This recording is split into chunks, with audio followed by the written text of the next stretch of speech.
Today I'm going to be showing you guys the best camera and in-game settings on FIFA 23. If you're tired of coming up against teams like this, you can get some foot coins through MMO EXP using the link down below. You can also use code JambooUK for 5% off.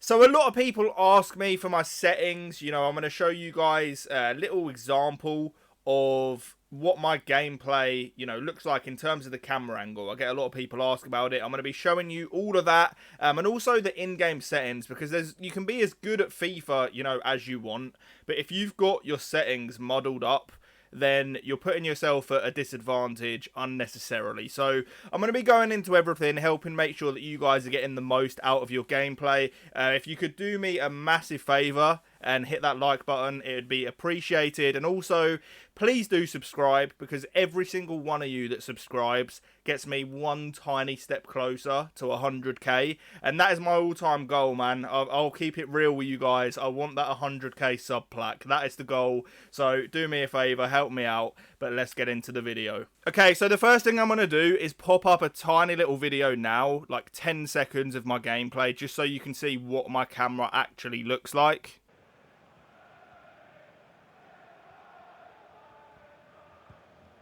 It's with João Cancelo. And a fine cross.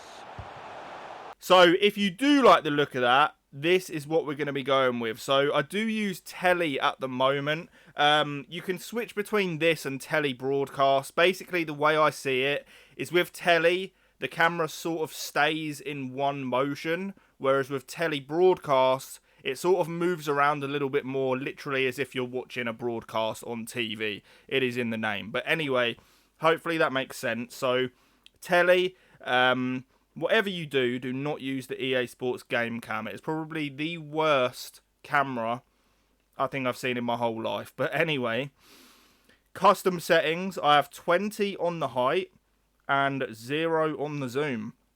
So it goes without saying, but effectively I've got the highest camera possible and the most zoomed out possible, which is just going to, it lets you see more of the pitch basically, which on this game in particular, like this is not the settings I've used every year, but in this game in particular, with through balls being so overpowered, I think it's very beneficial to be able to see more of the pitch. So like when my opponent's got the ball in their half, I can see my own centre back still and mark any potential runs in behind. So I think that's a massive advantage, and you guys should definitely consider going to a similar setup like this, because I feel on this game, if you have your camera more zoomed in, you're putting yourself at a disadvantage for sure.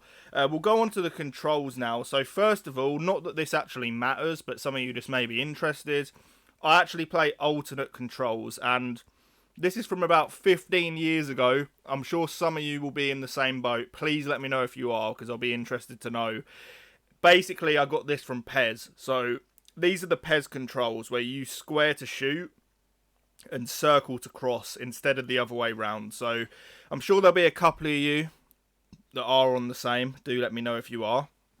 But getting into the settings, so competitive master switch, you may as well have this on. It really doesn't matter, to be fair, because it's always enabled in online games anyway, but it just means we don't have to go through all this because it is irrelevant. Like, the master switch is going to be on in Ultimate Team Online.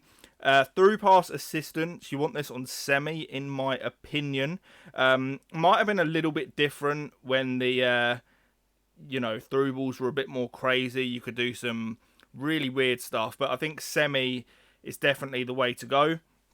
FIFA Trainer, you actually want this on show, and I'm not going to show you why in this video, but I am going to leave a link in the pinned comments explaining why you want this on and how to set it up. You can get some massive advantages in game by having the trainer on, such as seeing when players are offside, guaranteeing yourself green timed shots, and just other stuff as well. Like, it's ridiculously OP with the right setup, so be sure to check that video out after as well if you're interested. We then have timed finishing on. I have no idea how EA recommend that you have this off. For one, it's a feature they've added in the game, but two, like, you want to be timed finishing, trust me, it's really OP. You can mix that with the FIFA trainer, tip that I show you guys in the other video. But basically, for those that don't know, green timing your shots is just going to make it so much more likely to go in. So why you wouldn't want that, I'll never know. We've got the next player switch indicator, very important when defending. You want this on. It enables you to see who it's going to switch to when using the bumper. As much as I'd recommend just using the right stick, it's very important to know, because if you've got a defender standing next to their striker with the icon above his head, you know you can just tap the bumper and switch to him, and it makes things super easy. Pass block assistance on. I would definitely recommend that. You're just going to get more, AI interceptions and things like that. We've got the auto switching on air balls and loose balls. That is what I'd recommend as well. This is the best thing for, especially with these through balls.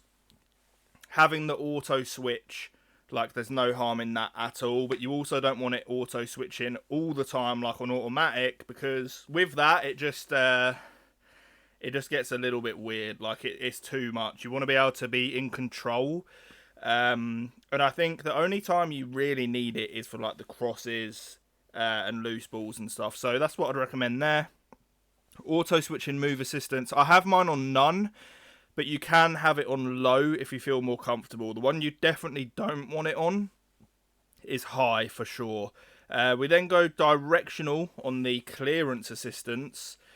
Basically, when you press the clear button, it gives you more opportunity to actually aim where you're booting the ball. Whereas if you have this on classic, as soon as you press clear, it can just boot the ball out of play and stuff, which is not ideal. So I recommend having that on directional. Player locks you want on, in my opinion. It's something that's definitely worth learning. I score a lot of goals, around my opponent's box by pulling players back from offside positions or bending their run and things like that. So I'd recommend having that on. Icon switching, I think is absolutely terrible, so I have it off. Right stick switching, this is one of the most important ones. Whatever you do, do not have your right stick switching on adaptive. It is absolutely terrible. That is the new setting, which they have on by default, and it is awful. So turn that off, go onto classic, and then make sure you're on player relative as well. Ground pass assistant, shot, cross, all of this basically is going to be assisted. So very easy there. As much as we all want a skill gap game and stuff, you're putting yourself at a massive disadvantage if you've not got the AI helping you with stuff. That's just the way FIFA is. If you want to play the moral high ground, and go manual, you can do that, but you're going to lose games. So if you want to win, stick these all on assisted. Semi on the lobbed through pass, assisted on the save assistance, not that it matters at all.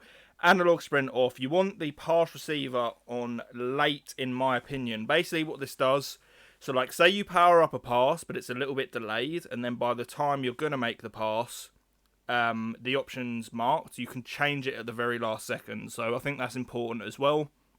And then for the user feedback and the trigger effect, you want them both off as well, because otherwise you're going to be mid-game not being able to pull your triggers, and your controller's going to be rumbling. And it just turns into a massive mess. So make sure they're off as well. And these are the best settings, guys. So if they help you, please do leave a like. Let me know in the comments if there's anything that you do differently or you think I should do differently. But that is what I recommend. I hope you enjoyed the video. I'll catch you on the next one. And peace.